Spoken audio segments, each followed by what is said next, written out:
Hello and welcome to the Temple of Tomes with your host, Indie Comics Jones. Today is January 24th, 2022, and this is episode 467. Today we're looking at Killjoys number 1. Now, I got a lot to talk about on this one because apparently I bought this comic when it came out back in 2013 and misplaced it. I never read it, never got around to reading it. And when we were moving, I kind of came across it and I packed it away in my temporary stuff so I could get to it to take a look at it someday. And what caught my eye, it was Gerard Way was the writer on this, and I was not familiar with the Umbrella Academy at the time. And so I like, oh, Gerard Way wrote this. I got to read this. Usually if I find something that old, I just kind of sell it back. It's like, so this is a Dark Horse series. Came out in 2013. This is number 1. Came in at a whopping $3.99, which was a high price back in 2013. I think things were just transitioning over to that price point. There were still a lot of things at $2.99, but $3.99 is the price here on this particular one. On the cover, we have the main character, and gosh, I've already forgotten her name, but she's basically an orphan in a dystopian future, and her little cat's with her. That's her little pet. So it's a little tropey right off the bat.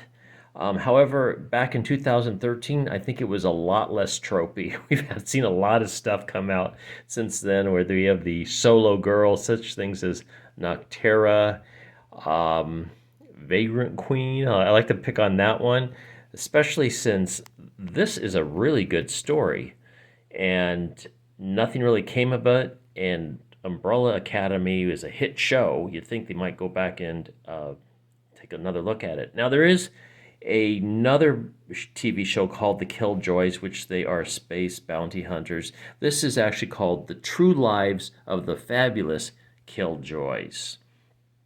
And what's interesting, Gerard Way, if you're familiar with him, he is a member of the band Chemical Romance. I'm not real familiar with them except for their cover of Dylan's song Desolation Row that was at the end of Watchmen, which is a cool tune.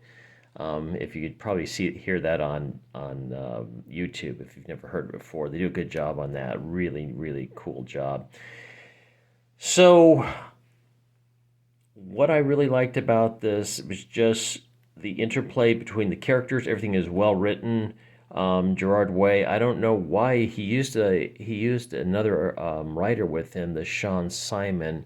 I'm not quite sure why he did that, because I thought, well, maybe this is his first writing of a comic. Would it be a smart thing to do to get a co-writer? However, this came out way after the Umbrella Academy came out, so hopefully we'll see this in the future as a show, because we see a movie or a series like Vagrant Queen, which is not very compelling story in my opinion.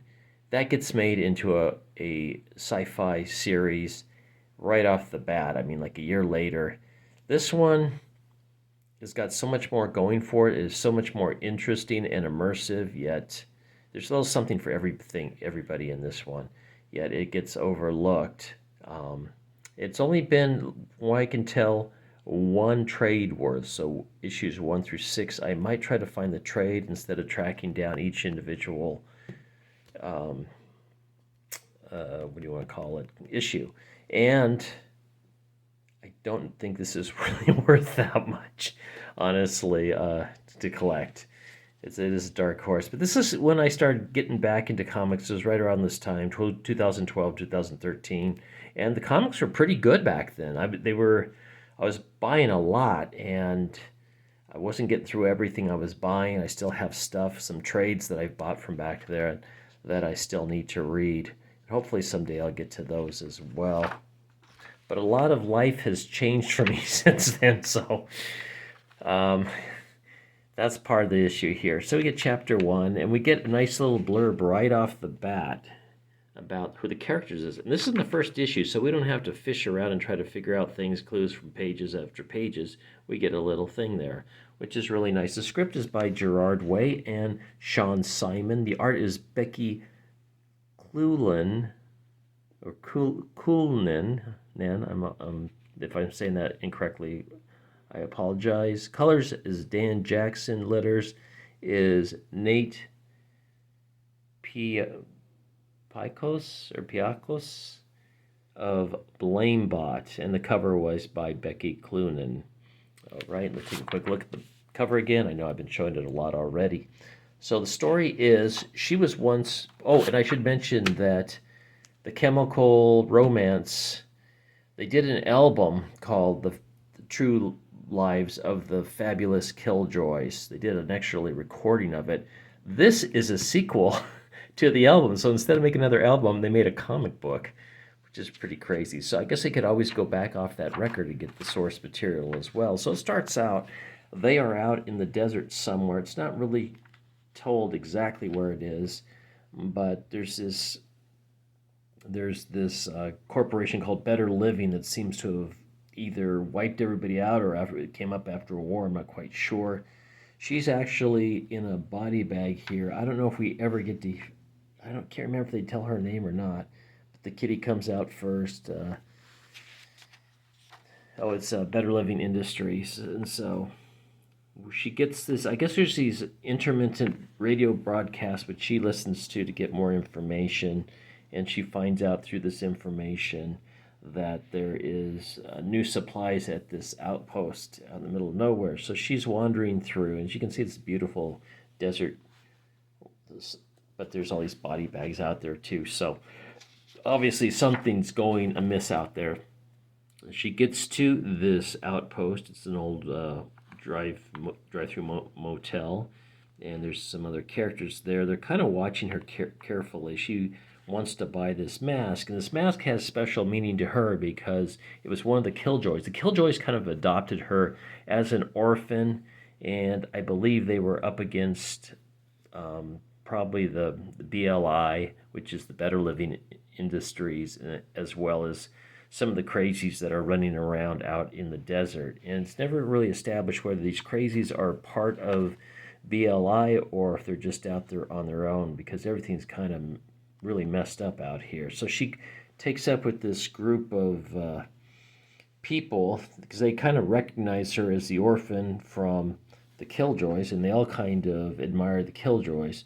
Now this lead guy here, I can't remember what his name is, he takes her mask, which forces her to follow, and they go running off to kill what they call these dracons, I think.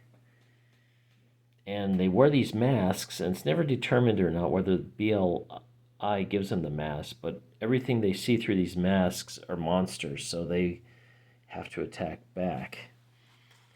And we'll see that through there. Now, this is how old this comic is, because we have The Last of Us Part 1 here in stores June 14th. That'd be 2013, and they're just advertising this. So this one I was well received. Not so much the second half. As I recall, there was a lot of people. In fact, when I started my YouTube channel, there were a lot of people really complaining about that one. I've never played it, so I can't tell you one way or the other, but apparently the original one wasn't that woke. But there we have it again. It's the start of the orphan girl out in the wilderness in a dystopian society, and they just ramped it up from 2013 on. It might have been going on before that as well. So we get the cut to the city, the main city. They call it Battery City, and we've got these two robots that run on batteries. They need to pay for their own. I guess they're like a synthetic robot. It doesn't really go into it. They're both kind of prostitutes, from what I can tell from this first issue. And one is too charged down. She's kind of sickly, so the other ones can go out and work. So they come up on these, I think they call them Draculons or Dracons or something like that. And they've got two hostages. And one of them says, "You gonna join us or be killed?" And So I guess she joins because they put the mask on her, and she suddenly joins. Well, her boyfriend here is like, no, don't do that, and just all this havoc breaks out. And what I like about this is there are people, it's not like everybody is saved. We lose one of the gangs that's trying to kill these Dracons, and we also lose the girlfriend here. She dies as well. So it's not just one or the other. There's anything can happen. It's all up to the imagination. So she has got that mask on now, and she sees everything's kind of black and white. When she looks at the people attacking, she sees these gigantic insects. So her boyfriend comes up to her. He looks like this insect. She's trying to kill him. And so she is shot, not by one of the, I don't know what you want to call them. They have some kind of name of the game. Sorry, I'm blanking. I did all this research, and now I'm blanking on all the other names of the people in this. But yeah, it just keeps moving. It's a really good story. So we go back to Battery City. One of the higher ups has got a call that they've discovered where the nest is, supposedly. This is where the people in the Outlands go to barter, to meet, to trade, to hang out, to eat if they have food. The food is in shortages for them. And this battery girl kind of takes all this information in. But we don't hear too much about her. Okay. So the art in it's pretty good. I mean, it's not stunning by any means, but it's drawn well enough that you can enjoy the comic without thinking about it being bad. So our heroine here goes and she finds the nest. This is the outpost where you see all these old electronics, and she goes in to meet.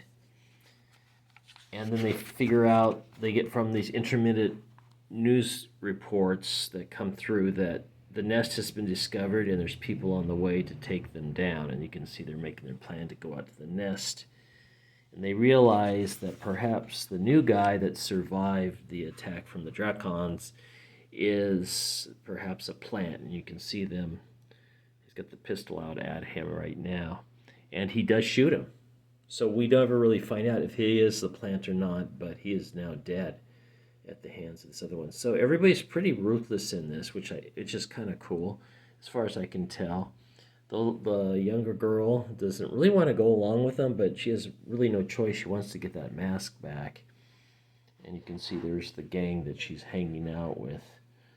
And they got the multicolored hair way back then, 2013, so... And we, even in the synthetics have it as well. So we end this with some kind of standoff. And I think I'm going to try to see if I can go on Amazon and get the trade for this. Because it has been a while.